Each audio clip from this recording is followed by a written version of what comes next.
When you think about innovation, there's usually one word that just pops into everyone's head. But what if that word only tells like half the story?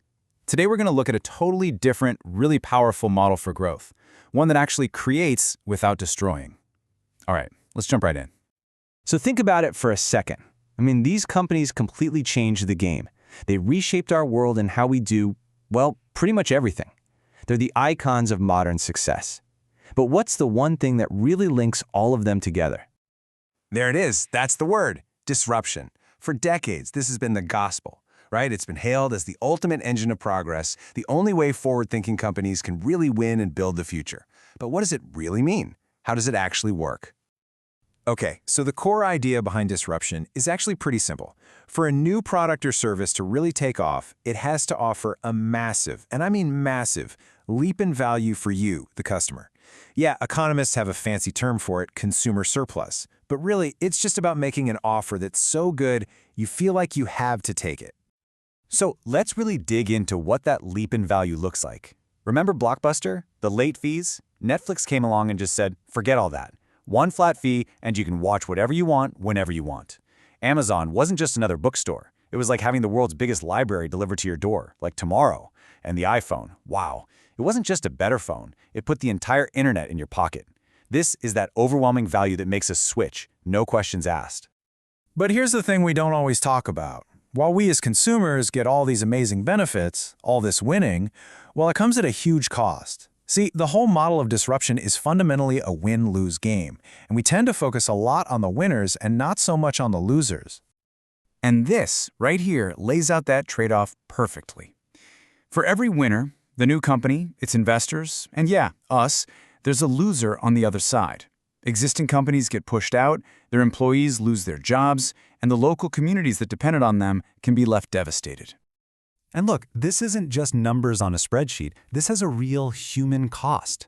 Take a look at this quote about taxi drivers in New York City after ride-hailing apps just took over. That social adjustment cost isn't an abstract idea. It's people's lives getting turned upside down, having to work twice as hard just to get by. Let's look at another classic example, the video store. Remember Blockbuster?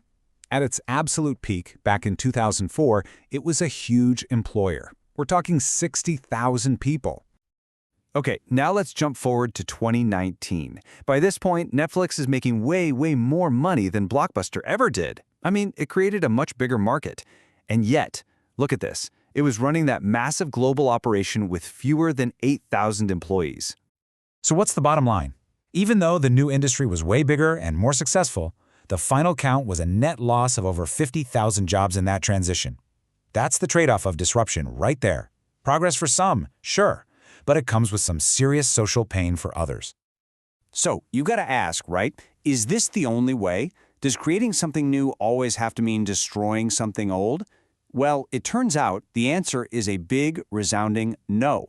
Let's talk about a different path, something called non-disruptive creation. Okay, so here's the core concept.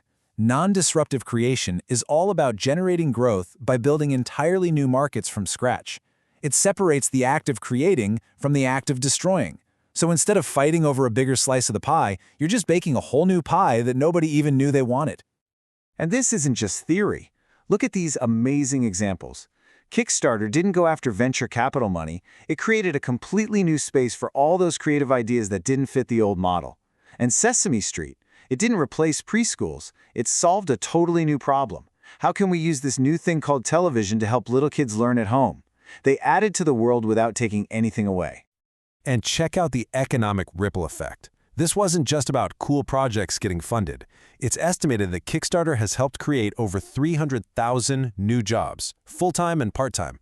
That's pure growth, right from the start, without that painful downside we were just talking about.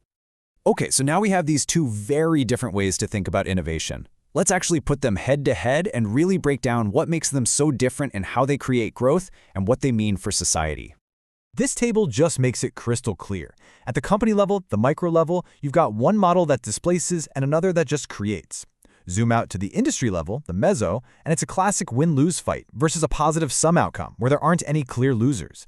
And then at the big picture, societal level, the macro, you've got one path that comes with all these painful social costs and another that just doesn't. The takeaway here is huge. Both can lead to growth, but the kind of growth they create couldn't be more different. This goes way deeper than just business strategy. It's really about mindset. It's about the fundamental philosophy that's driving us and the way we see the world. So on one hand, you've got this worldview that's really driven by scarcity and fear. The mantra is disrupt or die. It's a constant battle, a zero-sum win-lose game. But on the other hand, you've got a mindset built on abundance and hope. The goal here is to create without destroying, to make a positive-sum contribution to business and society. At the end of the day, innovation is how we build the future. The choices we make, the strategies we use, they literally shape the world we live in. Disruption is powerful, for sure, but it is not the only tool in the box. Now we know there's this other path, non-disruptive creation, and that gives us a really important choice. So the question to leave you with is, what kind of future do we actually want to build?